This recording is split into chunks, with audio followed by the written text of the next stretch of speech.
The Great Lakes look calm from above, but sonar does not see water. It sees what the water is hiding. When researchers began scanning the lake floors in high detail, they expected shipwrecks. They found something older, stone formations arranged in patterns, ancient hunting corridors, mining scars thousands of years deep, a drowned forest still standing, and sounds rising from depths few humans have ever seen. Every discovery was documented, measured, logged, and still no one has mapped it all. Lock your doors, put your headphones on, pull your blanket tight, because what was found beneath the Great Lakes should not be there. The circle beneath Lake Michigan. In 2007, a routine sonar survey began scanning the floor of Lake Michigan. Nothing dramatic, just mapping, just data collection. Then the screen showed a curve, not a random shape, a smooth arc, then another, then alignment. When divers descended near Grand Traverse Bay, they did not find debris. They found stones, large stones, arranged deliberately in a circle, not scattered by ice, not rolled by current, placed. The formation sat roughly 40 feet below the surface, hidden in cold, dark water, preserved. One stone stood apart from the rest. Its surface carried markings, carved lines. Some researchers suggested the shape resembled a mastodon, an animal that disappeared at the end of the Ice Age. If the carving is authentic, it predates the modern shoreline, because Lake Michigan was once land, open land, walkable land, where hunters followed herds across plains that no longer exist. The official explanation is measured. Researchers describe the circle as part of a prehistoric hunting system, a drive structure used to funnel animals. That is plausible. It fits what we know about early inhabitants of the region. But here is what unsettles the discovery. The lake preserved it. Cold fresh water slowed erosion, protected placement, left alignment intact, which means this is not the only landscape down there. It is just the one we happen to scan. The Great Lakes rose slowly after the glaciers retreated. Entire valleys drowned. Ridges disappeared. Travel routes vanished underwater. If a circular stone formation survived intact beneath Lake Michigan, how many more lie deeper, unmapped, unseen, sitting in darkness where no one expects deliberate structure to exist? Researchers logged the coordinates, published cautiously, moved on. No dramatic announcement, no headline claiming ancient cities, just a circle beneath water, waiting. And that discovery led scientists to search farther east. Where they did not find a circle, they found something much larger, a system stretching across miles. The submerged hunting system beneath Lake Huron. The circle in Lake Michigan was isolated. This was not. Beneath more than 100 feet of water in Lake Huron, sonar mapped something that stretched for miles. Long lines of stone, parallel, intentional, intersecting at narrowing points. The Alpena Amberley Ridge. Today it is invisible. 9,000 years ago it was dry land. A land bridge connecting what is now Michigan and Ontario. Caribou migrated across it in massive herds, and someone built for that movement. Stone alignments forming corridors, choke points narrowing into kill zones. Not random scatter, not glacial drift, placement that shaped direction. Archaeologists confirmed the structures. Divers documented them. Radiocarbon samples from nearby artifacts dated human activity to the same period. This was engineering. Primitive, yes, but precise, coordinated, strategic. The unsettling part is not that it exists. It is how extensive it appears to be. Only portions have been surveyed, only fragments mapped clearly. Beyond the scanned sections, sonar fades into sediment and darkness. The ridge stretches for miles. How much of it was modified? How many structures remain buried under silt? Cold fresh water preserved the stone alignments almost exactly as they were left. The water did not destroy them. It hid them. Imagine an entire hunting landscape, a highway for migration, an engineered system spanning what is now open lake. Then imagine it disappearing under rising water, frozen in time, untouched for thousands of years. When the first sonar images came back, researchers expected scattered features, Instead, they saw pattern. And pattern changes everything. Because pattern implies intention, and intention implies organization, large-scale organization. Beneath Lake Huron, there is not just one structure. There is a network, and only a fraction of it has been explored. If a system this large remained invisible until modern sonar, what else lies beyond the edge of the scan? The deeper you go into the Great Lakes, the less empty they become. And the next discovery was not carved stone. It was extraction, on a scale that still raises quiet questions. The missing copper of Lake Superior. Stone corridors are one thing. Extraction is another. Along the southern shores of Lake Superior, ancient mining pits stretch for miles. Not a handful, thousands, carved directly into bedrock, hammered open with stone tools. Documented, dated, real. Archaeologists call it the Old Copper Complex. The mining began at least 6,000 years ago, possibly earlier. Native cultures around the Great Lakes were extracting native copper long before most of the world developed metallurgy. That part is not disputed. What unsettles researchers is scale. Estimates suggest enormous quantities of copper were removed from this region over thousands of years. Not small tools, not isolated trade pieces. Massive extraction. Some geological surveys estimate tens of thousands of tons may have been taken, and yet, very little of it has been found in finished artifacts. Yes, copper tools exist. Blades, points, awls, ornaments, but nowhere near the volume that should match the estimated removal. The math does not sit comfortably. Where did it go? Was it traded across vast distances? Was it reworked and lost? Was it transported in ways we have not fully traced? Now add another layer. Shorelines have shifted dramatically since that period. Parts of ancient mining zones are now underwater, submerged by rising lake levels. Buried beneath sediment in Lake Superior, we have documented pits on land. We have documented tool fragments. But portions of the extraction landscape lie beneath cold, dark water, unsurveyed. If large-scale copper removal occurred along what is now submerged shoreline, then parts of the operation are still down there. Hidden by depth, Lake Superior is not shallow. In places, it drops beyond 1,000 feet. The deeper basins remain only partially mapped at high resolution. Cold freshwater preserves, slows decay. If mining tools were lost during extraction, if infrastructure existed near ancient shorelines, if transportation routes hugged what is now lake bed, some of that evidence could still be there, below visibility, below routine exploration. Researchers acknowledge the volume discrepancy. Some argue estimates are inflated. Others argue copper was redistributed across trade networks we do not fully understand.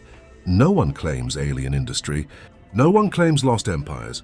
But quietly, the numbers remain uncomfortable. Thousands of pits, miles of extraction, massive geological scars, and a finished artifact count that does not fully match the scale implied. Something was happening along the shores of Lake Superior, on a scale we still struggle to visualize, and parts of that story now lie beneath the lake itself, cold, silent, unexamined. If corridors beneath Lake Huron showed organization, this shows industry, and industry changes the picture, because when ancient activity reaches industrial scale, it suggests coordination far beyond scattered tribes improvising tools. It suggests planning, duration, infrastructure, and we have only seen the portions still on land. The rest is underwater, and Lake Superior does not easily give things back, but stone and metal are visible. The next mystery beneath the Great Lakes is not. It cannot be seen at all, only heard, and sometimes only recorded. The deep acoustic events of Lake Superior. Lake Superior is not just wide, it is deep. In some places, it drops beyond 1,000 feet. Cold, dark, pressurized. For decades, hydrophones have been used across the Great Lakes for research, monitoring ice movement, ship traffic, seismic shifts, routine environmental data. Then came the recordings that did not fit neatly into routine. Low-frequency impulses, short, deep, not surface storms, not passing vessels, not standard seismic signatures. Researchers catalogued them carefully. Some were eventually linked to ice quakes, some to shifting sediment, but a small number remained unattributed. No surface disturbance, no visible fracture, just a deep acoustic pulse rising through thousands of tons of fresh water. Lake Superior's basin was carved by glaciers. Its floor is uneven, layered with sediment, riddled with fractures and buried ridges. If something shifts at depth, it may never be seen, only heard, and water carries sound extremely well. Some acoustic events recorded in the central basin registered with a tonal quality rather than a chaotic crack, a sustained low vibration, not long enough to call rhythmic, not short enough to dismiss as random. Logged, time-stamped, filed. No dramatic conclusion, no public alarm, just an anomaly noted in environmental records. The lake also experiences what researchers call lake quakes, underwater seismic adjustments. Most are minor, but the depth at which some acoustic signatures originate is difficult to triangulate precisely. Large bodies of fresh water distort acoustic paths. Reflection, refraction, delay. Sometimes the origin appears deeper than the geology would immediately suggest. That does not mean something artificial is moving beneath the lake, but it means the lake does not always speak clearly. And here is what makes Lake Superior different. It is geologically active in subtle ways. Fault lines exist beneath parts of the basin. Pressure shifts occur slowly, silently. If a deep fracture moves beneath sediment, if a buried cavity collapses, the only evidence may be a pulse traveling upward through cold water, a vibration that lasts seconds, then disappears. Most people standing on the shoreline would never notice. Boats would pass over it unaware, but instruments hear everything, and sometimes what they record does not immediately translate into a simple explanation. Researchers remain cautious. Most anomalies eventually resolve into natural causes: ice, rock, pressure. But Lake Superior is vast. Large portions of its deepest zones remain only partially mapped at high resolution. Sediment covers features we have never directly observed. If something shifts at depth, there is often no camera to confirm it, only sound. And once the vibration fades, it leaves nothing visible behind. Just a question mark in a data set. Stone structures suggest planning. Mining suggests scale, but sound suggests movement, and movement implies change. The Great Lakes are not static. They are not quiet. They hold pressure. They hold history, and sometimes they release something we cannot see. Only measure, and even measurement does not always bring clarity. The next discovery beneath the Great Lakes was not sound. It was geometry, and geometry in darkness can be far more unsettling than noise. The grid beneath Lake Ontario. When high-resolution sonar mapping expanded in parts of Lake Ontario, researchers expected sediment layers, rock shelves, shipwreck debris. Instead, in one surveyed section, the return pattern showed something else: straight lines, intersecting angles, segments forming what looked like a grid. Not a perfect square, not a building, but repetition. Linear repetition. The pattern appeared etched into the lake bed, cut across uneven terrain. Some lines ran parallel for hundreds of feet. Others intersected at angles that did not match the dominant glacial flow direction of the region. Geologists suggested glacial scarring, ice sheets dragging stone across bedrock thousands of years ago. That is the leading explanation, and it is plausible. But here is what unsettled the survey team. Glacial striations usually follow consistent directional patterns. These did not always. Some cuts crossed others. Some appeared segmented rather than dragged. When the sonar image was first processed, the pattern looked artificial. Only after analysis did it receive a geological classification. No excavation followed, no dramatic press release, just archived data. Because underwater mapping does something strange. It turns shadow into structure. Sound waves reflect. Software converts echo into shape. What you see on the screen is interpretation. But interpretation can be unsettling when it resembles design. The lines beneath Lake Ontario are real, documented, visible in sonar imagery. Whether they are the work of ancient ice or something more complex in formation is still debated in quiet geological circles. No one is claiming ruins. No one is claiming lost cities. But when geometry appears beneath deep water, the human mind reacts, because geometry suggests intention, and intention suggests agency. The Great Lakes were shaped by glaciers. We know that. But they were also once dry land, and dry land holds activity, movement, migration, industry, settlement. If patterns exist beneath sediment that we have only partially mapped, then we are still seeing fragments, not the whole image. The grid beneath Lake Ontario may be entirely natural, but until a full physical survey confirms its origin beyond interpretation, it remains something else. A pattern in darkness, frozen in stone, hidden beneath cold freshwater.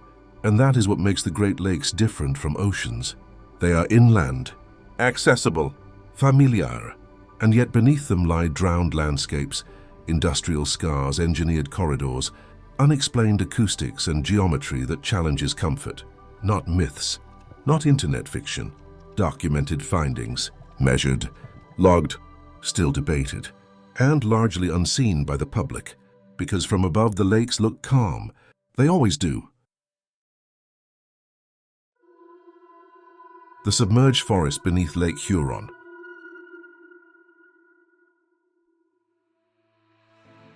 In 2001, researchers scanning sections of Lake Huron noticed vertical shapes on sonar. Not stone, not debris, upright forms.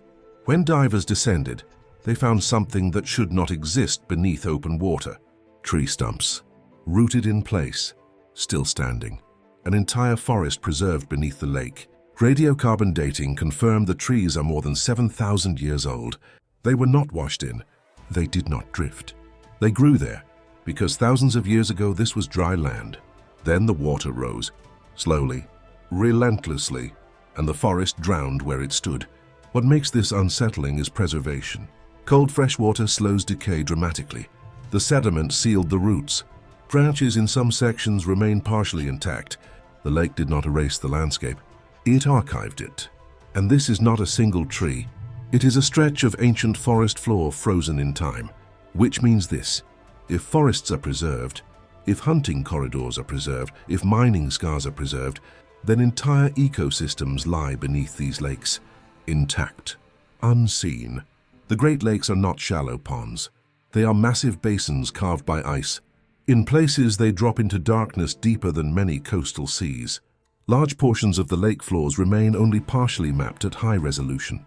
Sediment layers hide what sonar cannot clearly resolve.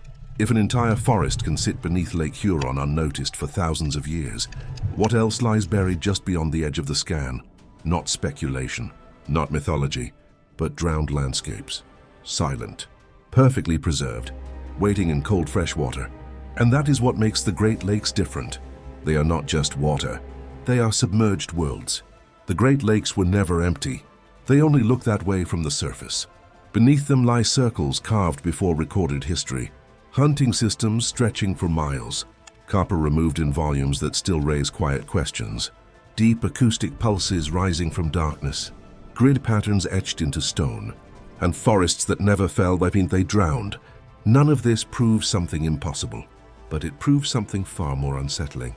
We have only mapped fragments. The rest is still down there, cold, intact, unseen. So the real question is not what was found. It is this: how much of the past is still standing beneath the water? Lock your doors, put your headphones on, pull your blanket tight, because sometimes the deepest mysteries are not across the ocean.